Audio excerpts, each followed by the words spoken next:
MBA তে USA funding বা অ্যাডমিশনের যে জায়গাটা, মানে বাংলাদেশ থেকে এমবিএ করতে আসা মানুষজনের যে একটা ফ্লোর কথা যদি আমরা বলি, তাহলে হচ্ছে ফার্স্ট অফ অল যদি জানতে চাই আসলে এই ফ্লোটা কেমন, বা এক্সিস্টিং, আপনারা তো এসেছেন, আপনারা আপনারা কেমন ধরনের ইনফরমেশন পেয়েছিলেন যে আসলে ইউএসএ তে অ্যাডমিশনের অবস্থা কি, ফান্ডিং এর অবস্থা কি, ইট ওয়াজ লাইক যাও অ্যাভেলেবেল অথবা হচ্ছে একদমই নেই? মানে আমি জানতে চাচ্ছিলাম আসলে মার্কেটে মিথটা কি, মার্কেটে প্রচলিত কথাটা কি এমবিএ নিয়ে। সো স্টার্টিং ফ্রম জুবাইর ভাই। শিওর।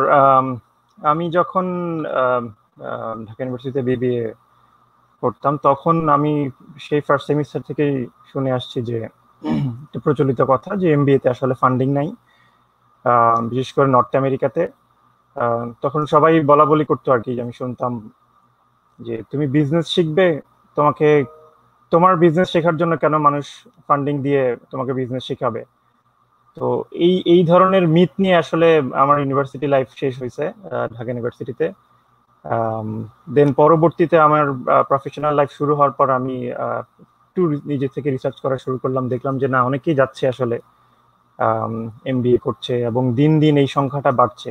এমনকি এখন পর্যন্ত এমবিএ এর টোটাল স্টুডেন্ট ইনফ্লো সেটা অনেক বেশি, এবং দিন দিন খুবই সংখ্যাটা বাড়ছে আর কি। তো এই ধারণাটা একেবারেই একটা ভুল ধারণা যে এমবিএ তে ফান্ডিং নাই। অবশ্যই এমবিএ তে ফান্ডিং আছে, অনেক ইউনিভার্সিটিতে আছে, কিন্তু যেটা এখানে ম্যাটার করে সেটা হচ্ছে আপনাকে রাইট ইউনিভার্সিটিতে নক করতে হবে যেখানে ফান্ডিং আছে, সেটা আপনাকে বুঝতে হবে যে কোন ইউনিভার্সিটিতে ফান্ডিং আছে। তো এটা হচ্ছে টোটালি একটা মিথ যে এমবিএ তে ফান্ডিং নেই। অবশ্যই এমবিএ তে ফান্ডিং আছে।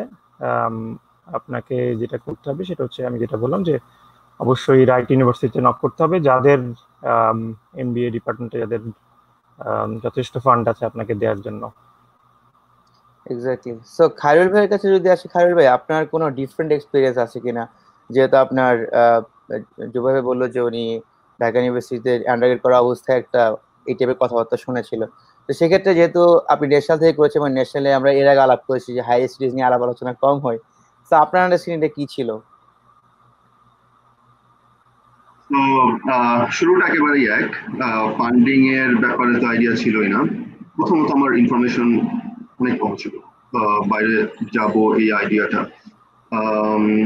তো ওগুলো ইনফরমেশন কালেক্ট করতে গিয়ে প্রথম যে জিনিসগুলো শোনা সেগুলো হচ্ছে বিজনেসে তো আরো ফান্ডিং নেই। তারপরও যখন নর্থ সাউথে শুরু হলো আর আমি ডিটারমেন্ট ছিলাম বাইরে আসবো, আস্তে আস্তে যখন আমি ফ্যাকাল্টিদের সাথে কথা বলতে শুরু করলাম, তখন আস্তে আস্তে এই ভুলটা ভাঙা শুরু হয় যে ফান্ডিংটা আসতে একটু ডিফারেন্ট ওয়েতে আসে, নট ওয়েটা একেবারে সেম না, কিন্তু ফান্ডিং আসছে। আর ইন্টারেস্টিং একটা এক্সপিরিয়েন্স ছিল হচ্ছে আমি জিআরই প্রিপারেশনের জন্য জিআরই সেন্টারে কিছুদিন কোচিং করেছিলাম, আমার গাইডেন্সের কিছু দরকার ছিল। তো ওরা তখন আমার আলাদাভাবে ইন্টারভিউ নিয়েছিল শুধু এই জন্য যে ওদের বিজনেস ব্যাকগ্রাউন্ড থেকে কেউ কখনো ওদের কোনো স্টুডেন্ট ছিল না যে ফান্ড জিআরই দিয়ে ফান্ড নিয়ে তারপর ইউএসএ আসছে। সেটা একটু ইন্টারেস্টিং ছিল। আর আমার মনে হয় মেইন ঘাটতিটা ইনফরমেশনের ফ্লোতে। যদি ইনফরমেশনটা ঠিকভাবে থাকে তাহলে কিন্তু ফান্ডিং নিয়ে নর্থ আমেরিকাতে বিজনেসে পড়াশোনা করাটা একেবারেই কঠিন না। হতে পারে ফান্ডিং একটু কম, কিন্তু কঠিন না, অবশ্যই সম্ভব আর অনেক আছে।